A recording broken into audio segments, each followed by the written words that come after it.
The first time Dante Moretti saw Elena Vale dance, she was crying, not the kind of crying that ruined beauty, the kind that made an entire room go silent. She stood beneath a chandelier inside a hidden casino below downtown Chicago, barefoot on a black marble stage, her white ballet dress trembling around her knees as if the fabric itself wanted to run. Around her, men in tailored suits watched with champagne in their hands and cruelty in their smiles.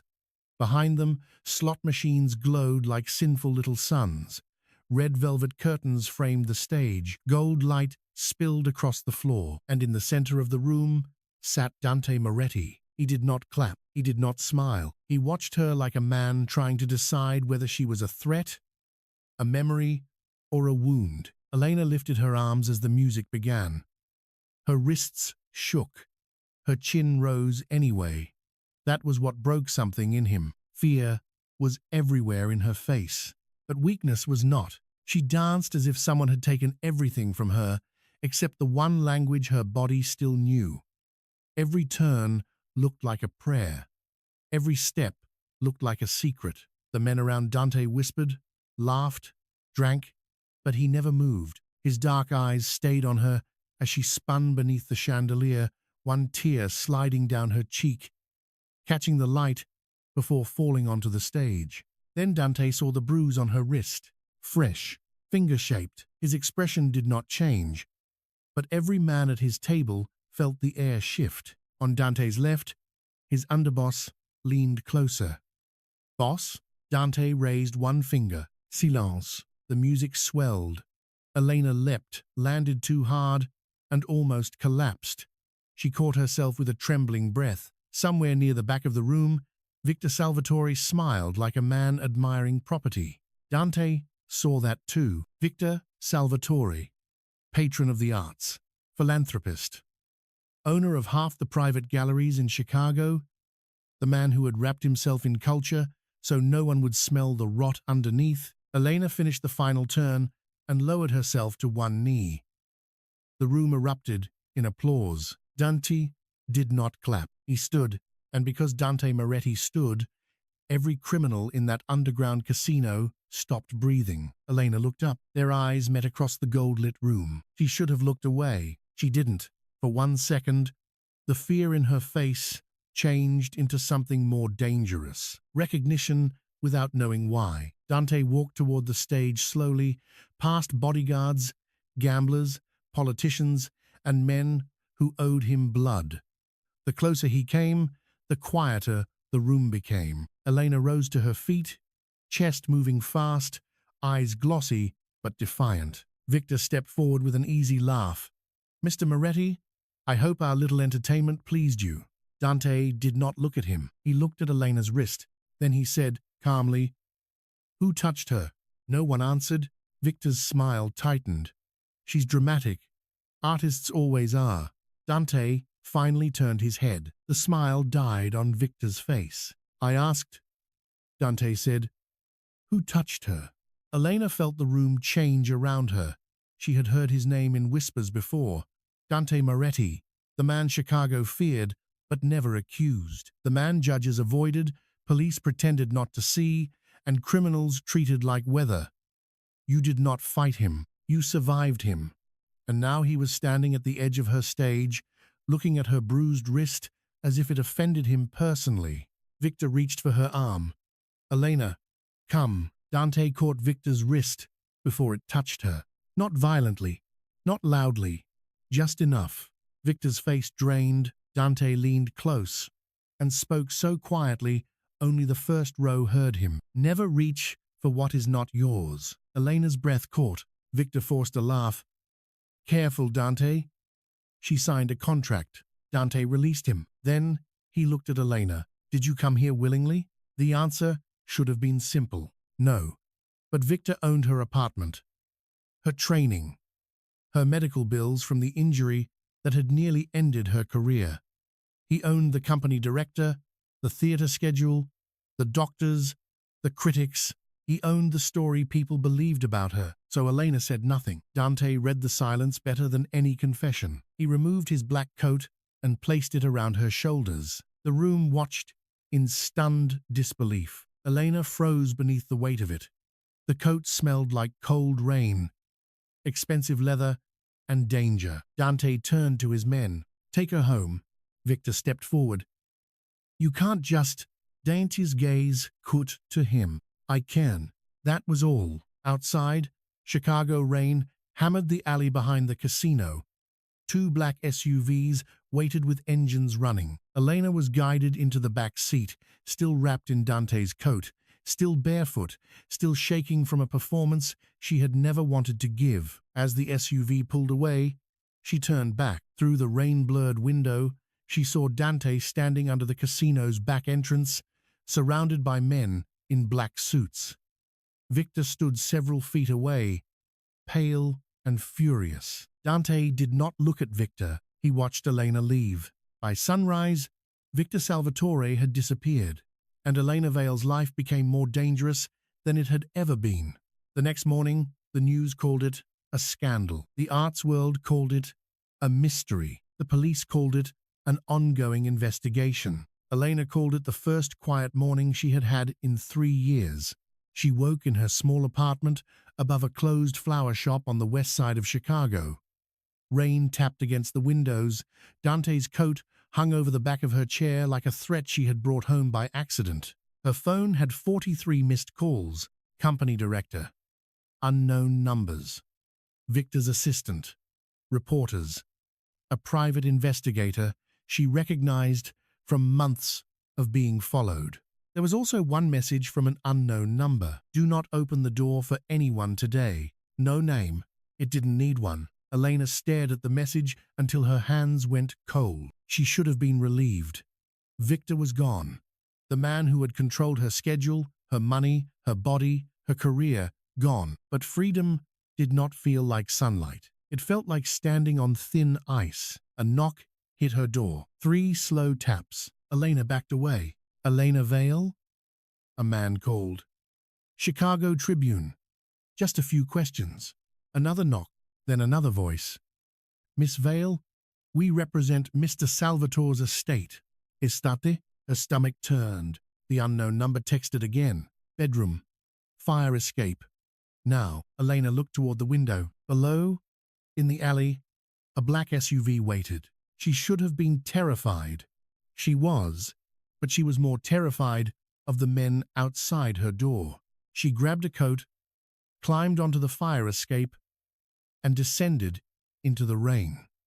A tall man opened the SUV door before her feet hit the pavement. Inside, Dante Moretti sat in the shadows. No greeting, no apology, no explanation. Just Dante, in a black suit, looking as if he had not slept and did not require sleep to remain dangerous. Elena stayed outside the car. Rain soaked her hair. "You had Victor killed," she said. Dante's eyes held hers. "No, then where is he?" "Gone." "That is not an answer. It is the safest one." She laughed once, bitter and breathless. "Safe? You dragged me out of a casino, sent men to my apartment, and now reporters are outside my door." "I did not drag you," he said. "I removed you." "From what?" His gaze dropped briefly to her wrist. "From a man who forgot you were human." The words landed too close to something she had spent years hiding. Elena looked away first. Dante's voice softened by a fraction. "Get in the car." "No." A flicker of surprise crossed his face. Most people did not say no to Dante Moretti. Not directly, not twice. "You are in danger," he said. "I was in danger before you noticed." Something moved behind his eyes. Not guilt, recognition. "Yes," he said. "You were." That answer frightened her more than denial would have. Before she could step back, a black sedan turned into the alley too fast. The rear window lowered. Dante moved before Elena understood why. He grabbed her waist, pulled her into the SUV, and covered her body with his as glass exploded behind them. The world became gunfire, rain, and Dante Moretti's heartbeat against her cheek. His body was heavy over hers, one hand cradling the back of her head, the other braced against the seat. He did not shake, He did not curse. He simply became a wall between her and death. His men fired back. The SUV roared forward. Elena clutched his shirt, breathing too fast. When the shooting stopped, Dante did not move away immediately. His face was inches from hers. For the first time, she saw something uncontrolled in him. Fear, not for himself, for her. Then it vanished. He sat back, jaw tight. Now, you get in the car. Elena looked at the shattered rear window, the rain blowing in, the blood on one guard's sleeve, then at Dante. Who wants me dead? Dante looked out at the city. Everyone who is afraid of what Victor told you. I don't know anything. His silence said he did not believe her, or worse, that he believed she knew something she had not remembered yet. Dante took her to a penthouse above the river, not because she agreed, but because survival sometimes made choices before pride could. The elevator opened directly into a space of black marble, glass walls, and cold luxury. Chicago spread below, wet and glittering, like a city built from secrets. Elena stood near the entrance, arms wrapped around herself. I'm not staying here. Dante handed his gloves to a guard. Yes, you are. You don't own me. That stopped him. Slowly, he turned. No, he said. And if anyone ever made you feel like they did, give me their name. The room went quiet. Elena hated that her throat tightened. She hated that a part of her believed him. You're not a hero, she whispered. No, at least you admit it. I am the man they call when heroes fail.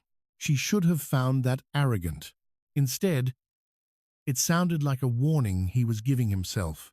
Over the next 48 hours, Elena learned the rules of Dante Moretti's world. The windows were bulletproof. The doors locked from the inside. No phone calls without his security team scanning them. No leaving alone. No trusting anyone connected to Victor Salvatore. And absolutely no dancing. That last rule broke something open. You don't get to take that from me, she said. Dante stood in the doorway of the private sitting room, sleeves rolled to his forearms. His tie loosened for the first time since she had met him. I am not taking it, he said. I am preventing another stage from becoming a trap. Dancing is not the trap. Last night it was. She stepped closer.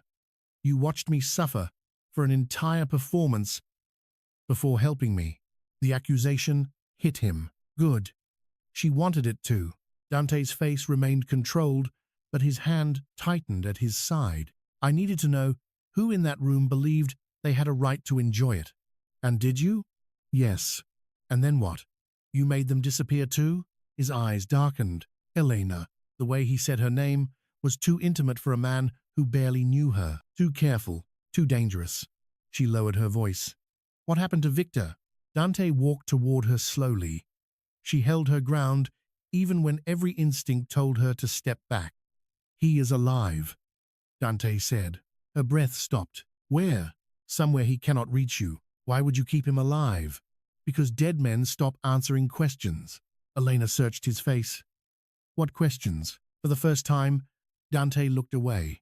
That was how she knew the truth was bigger than her. That night, Elena found the first photo. It was in a locked drawer she opened with a letter opener and more anger than skill. She had been looking for her phone, which Dante's men had taken to secure. Instead, she found a manila folder. Inside were photographs of her, leaving rehearsals, buying coffee, standing in the rain outside a clinic, sleeping against the window of a train. Her hands started shaking. There were dozens, then hundreds. Some were recent, some were older. One was from a performance 2 years ago, before Victor had fully trapped her. On the back, written in black ink, was one line. She has her mother's eyes. Elena backed away from the desk. The room spun. Dante appeared at the door, as if summoned by her fear. She held up the photos.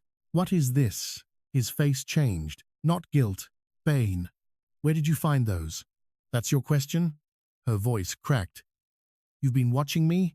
Yes. The honesty hit harder than a lie. Elena threw the folder at him. Photos scattered across the floor between them like evidence of obsession. For how long? 3 years. She stared at him. 3 years. Before the casino. Before Victor's disappearance. Before the bruise on her wrist. Dante had already known her face. You're insane. Possibly. Why? Dante looked down at one photograph near his shoe. In it, Elena was standing outside a cemetery with white roses in her hand. Because your mother was not who you think she was. Elena went still. My mother died when I was 8. No, Dante said quietly. Your mother was murdered when you were 8. The room narrowed to his face. You don't know anything about my mother. I knew her name before you did. Elena slapped him. The sound cracked through the penthouse. Every guard outside the room froze. Dante did not move, did not touch his cheek, did not punish her for it. He only looked at her with something unbearably old in his eyes. Her name was Isabel Vale, he said. But before she became your mother, she was Isabel Moretti's closest friend. My mother's. Elena's anger faltered. Dante continued, each word controlled. 20 years ago, my mother was killed after discovering Victor Salvatore was laundering money through charity theaters. Your mother tried to testify. She disappeared for 3 days. When she came back, she had you in her arms and a new identity. Elena felt the room tilt. No, she hid evidence. Evidence Victor has been hunting ever since. My mother was a ballet teacher. She was a witness. No, she died protecting you. The words struck so deep Elena could not breathe. For years, her mother's death had been described as an accident. A winter road, black ice, a car found beneath a bridge, a little girl taken in by an aunt who drank too much and remembered too little. Dante stepped closer, but stopped before touching her. The night of the casino, Victor forced you to dance because he thought fear would make you remember where she hid it. I don't remember anything. I know. Then why is everyone trying to kill me? Because Victor believes you do. The city lights blurred behind Elena's tears. She hated Dante for watching her, hated him for knowing, hated him most for being the first person who made her mother's death make sense. Get out, she whispered.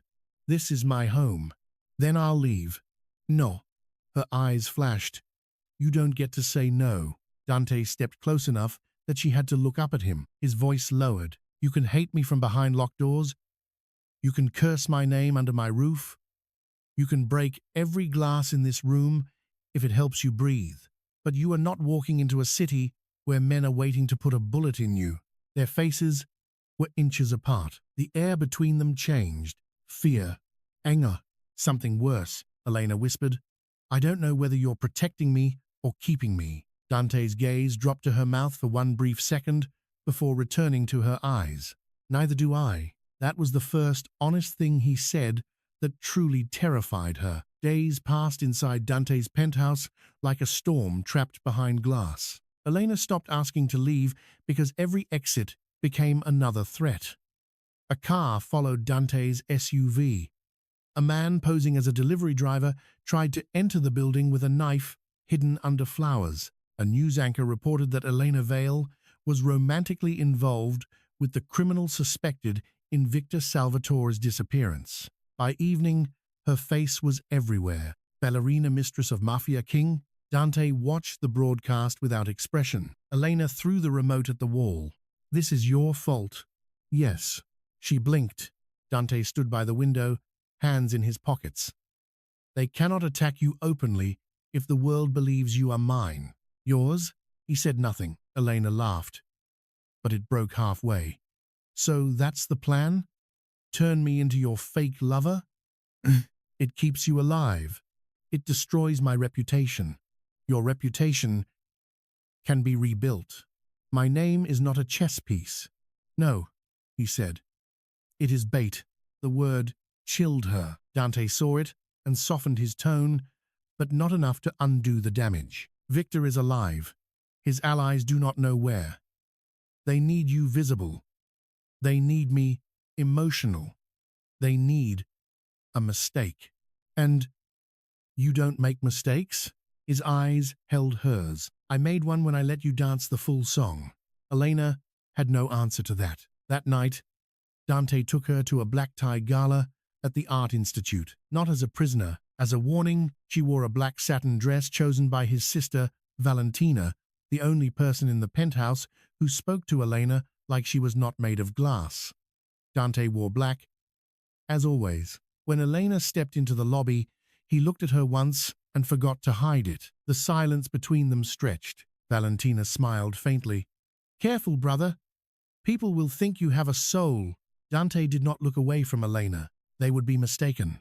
But his hand, when he offered it, was gentle. The gala was all crystal, champagne, and predators pretending to admire paintings. Cameras flashed when Dante and Elena entered. His hand rested at the small of her back, not pushing, not claiming, but close enough that every man in the room understood the message. Touch here and D. Elena hated how safe it made her feel. Halfway through the evening, an older woman approached Elena near a marble staircase. You look just like Isabel. Elena turned. The woman's face went pale, as if she had said too much. Did you know my mother? Before the woman could answer, a waiter bumped Elena's arm. Pain stabbed her skin. A needle. Elena looked down. A tiny bead of blood appeared near her wrist. The room swayed. Dante saw her expression from across the gallery. Everything happened at once. The waiter ran. Dante moved through the crowd like a blade. Elena reached for the railing, but her knees gave out. Strong arms caught her before she hit the floor. Not Dante, a younger man with green eyes and a charming smile. Easy, he murmured. I've got you. Dante arrived seconds later. His face became something terrifying. The man holding Elena smiled. Hello, cousin.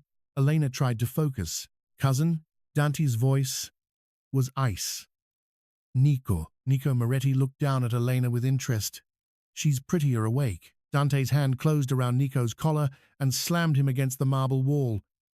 Guests screamed. Cameras flashed.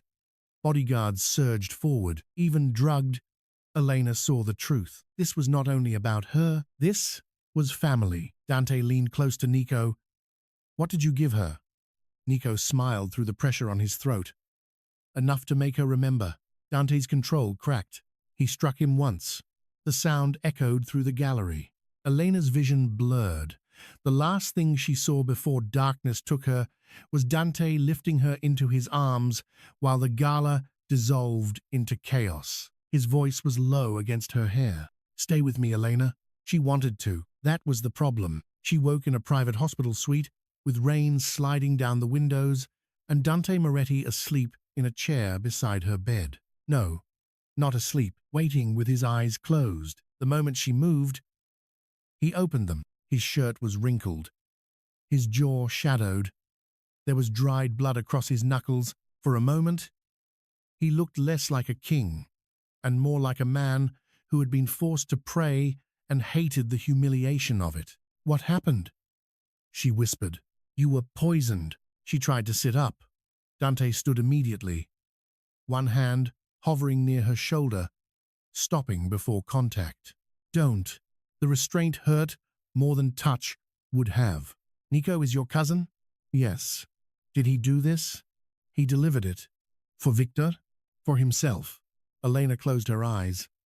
I'm so tired of men using me to hurt each other. Dante went still. When she opened her eyes, his expression was unreadable. You are not being used, he said. She smiled weakly. Then what am I? He looked at her for a long time. My weakness. The words fell between them, like a confession neither was ready to survive. Elena's heart moved painfully. Dante stepped back as if he regretted saying it. Sleep, don't you? His name in her voice stopped him. She had never said it like that before. Soft, unprotected. He turned. Did you hurt Victor because of me? His eyes darkened. At first, no. And now? The silence answered. Elena looked away. She should have been horrified. Part of her was. Another part remembered his body over hers in the SUV. His coat around her shoulders, his hand stopping before touching her, his voice telling a room full of monsters that she was not theirs. Dante sat beside the bed. I am not a good man, Elena. I know. If you stay near me, people will fear you, hate you, use you, hunt you. I know. If I touch you, I may not be able to stop wanting to keep you. Her breath caught. He looked at her hand resting on the blanket. He almost touched it. Almost. Then he stood. I will not become another cage. He left before she could answer. But that night, when thunder shook the windows and Elena woke from a nightmare screaming for her mother, Dante came back. He stood in the doorway, barefoot, shirt unbuttoned at the throat, gun in his hand pointed safely at the floor. When he realized there was no threat, only fear, something in his face changed. Elena sat trembling in the hospital bed. I remembered something, she whispered. Dante came closer. What? A music box. His entire body went still. My mother had one, Elena said. A white swan. She told me never to let anyone hear the song unless the bad men came. Dante's voice was barely audible. Where is it? Elena swallowed. I don't know. But she did. Not fully. Not yet. Memory returned in fragments. Her mother's hands. A storage unit. Snow outside a car window. A lullaby that sounded almost like the song Elena had been forced to dance to in the casino. Victor had chosen that music on purpose. He had been trying to wake the memory. 3 days later, Dante took Elena back to the ballet theater where her mother had once taught. It had been abandoned for years, its windows boarded, its lobby covered in dust. The city wanted to demolish it. Victor had bought it quietly 6 months earlier. Now Dante owned it. How? Elena asked as they entered. He looked at the cracked ceiling, the broken chandelier, the stage buried in shadows. I made an offer. No one refused. That sounds illegal. It was efficient. She should not have smiled, but she did. Dante saw it. For 1 second, the darkness around him loosened. They searched the old dressing rooms while rain beat against the roof. Elena ran her fingers over cracked mirrors and dusty bears. Every room felt like a ghost breathing against her skin. In the smallest studio, she found a child's height marks on the wall. EV âge 6. EV âge su. EV âge 8. Her fingers covered the last mark. Dante stood behind her, silent. I was here, she whispered. Yes, you knew? I suspected. She turned. Why didn't you tell me? Because memories forced too early can break people. And oh, she stared at him.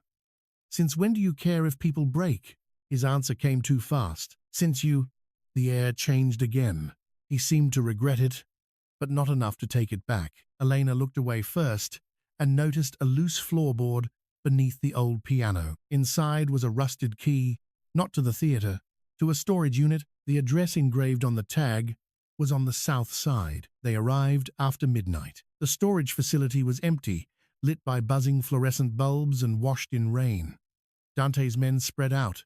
Elena walked beside him, the key cold in her hand. Unit 118. Inside were old costumes, boxes of photographs, and a small white music box wrapped in yellowed cloth. Elena's hands shook as she opened it. A porcelain swan turned slowly. The melody filled the unit. Her knees nearly gave way. Dante caught her elbow, then released it as soon as she steadied. Behind the velvet lining was a flash drive and a folded birth certificate.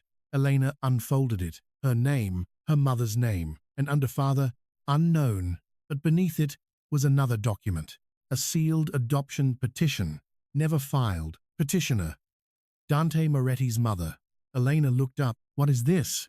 Dante's face had gone pale beneath his control. My mother was going to take you both in, he said. Why? Because your mother was pregnant when she testified. Elena's blood chilled. No.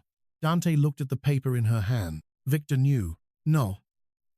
He thought the child might be his leverage. Elena stepped back. The world narrowed to one impossible truth. Victor had not only controlled her career, he had hunted her since childhood because her mother had carried evidence, secrets, and possibly the bloodline of someone powerful enough to destroy him. Before she could speak, lights went out. Gunfire shattered the dark. Dante grabbed Elena and pulled her behind a concrete pillar. Bullets tore through boxes. The music box shattered on the floor, the swan breaking in half. Elena screamed. Dante's face changed when he saw it break. Not because of the object, because of what it meant to her. He pushed his gun into one guard's hand and took Elena's face between both palms. "Elena, look at me." She did. His eyes were black fire. "You run when I say run. I'm not leaving you." His jaw tightened. "Do not make me love you in the middle of a war." The words stunned them both. Then the wall exploded inward. Smoke filled the unit. Dante shoved Elena toward the back exit, shielding her with his body as bullets sparked against metal doors. A shot hit his shoulder.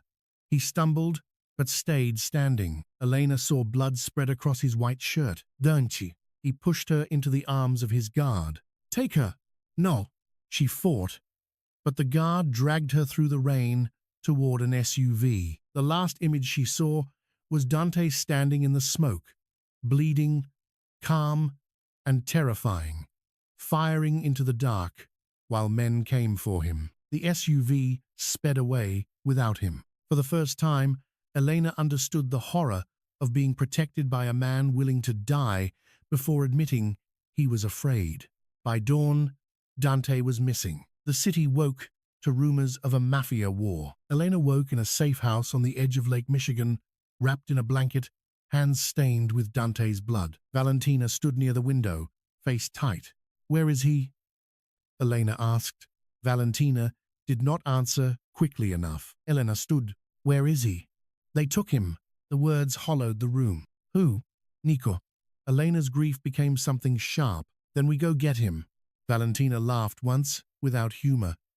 "You are a ballerina." Elena looked at her. "And your brother is alive because men underestimate women who look breakable." That was the first time Valentina truly smiled at her. The flash drive contained everything: bank records, theater donations, police bribes, judges, senators, names hidden behind charity foundations.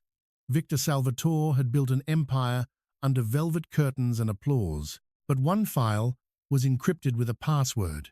Elena knew it before anyone asked. The melody, her mother's song. When the file opened, a video appeared. Isabel Vale sat in a dim room, younger than Elena remembered, eyes swollen from crying but voice steady. "If you are watching this, my daughter is in danger." Elena stopped breathing. Her mother continued. "Victor Salvatore is not Elena's father, but he will claim power over her if he learns the truth. Her father was Marco Bellini, heir to the Bellini family, murdered before she was born. Elena is the last legal heir to assets Victor has been stealing for 20 years. Valentina whispered. "God." Elena's knees weakened. The Bellini family, a rival mafia bloodline erased in an old war, a hidden inheritance, a reason for Victor to own her, silence her, or marry her off. The video continued. "Dante Moretti, if your mother was right about you, protect my daughter. Not because of blood, not because of debt, because she deserves one life untouched by men like them." Elena covered her mouth. Dante had not protected her by accident. He had inherited a promise. But somewhere along the way, the promise had become something else, something dangerous enough to get him killed. Victor sent the wedding invitation at noon, not to Elena, to the news. A private ceremony would take place at St. Aurelia's abandoned church at midnight, uniting Elena Vale Bellini to Victor Salvatore, restoring peace between old families. The photograph attached showed Dante tied to a chair, blood on his face, eyes still burning with defiance. Message below: "Come alone, or he dies watching." Elena stared at it until the fear disappeared. In its place came clarity. For years, men had moved her like a piece on a board. Victor, Nico, directors, patrons, predators with clean hands. Even Dante, in his own way, had tried to decide what danger she could survive. No more. At midnight, snow began falling over Chicago. St. Aurelia's stood abandoned near the river, its stained glass cracked, its doors chained open, candles burning down the aisle like a funeral pretending to be a wedding. Elena walked in, wearing white, not a bridal gown, a ballet costume, the same one Victor had forced her to wear beneath the casino chandelier. But this time, she was not crying. Victor stood at the altar, smiling. Older, colder, alive. Elena, he said, you always were most beautiful when cornered. She looked past him. Dante knelt near the altar, hands bound, blood on his mouth, one eye bruised. When he saw her, the fury in his face was immediate. Elena, he said, voice rough. No, Victor laughed. Touching, isn't it? The monster learned to beg. Elena walked down the aisle slowly. Nico stood to the side with armed men. Cameras were positioned near the pews. A forced confession, a public claim, a staged marriage to turn Elena's inheritance over to Victor before anyone could stop him. Victor extended a hand. Elena placed hers in it. Dante struggled against his restraints. Victor leaned close. Good girl. Elena smiled. Then she whispered, you should have let me finish dancing. The church doors blew open. Black SUVs flooded the entrance with headlights. Valentina's voice rang through the nave. FBI. Weapons down. Victor turned too late. The flash drive had not gone to Dante's men. Elena had sent it to everyone. Federal agents, reporters, rival families.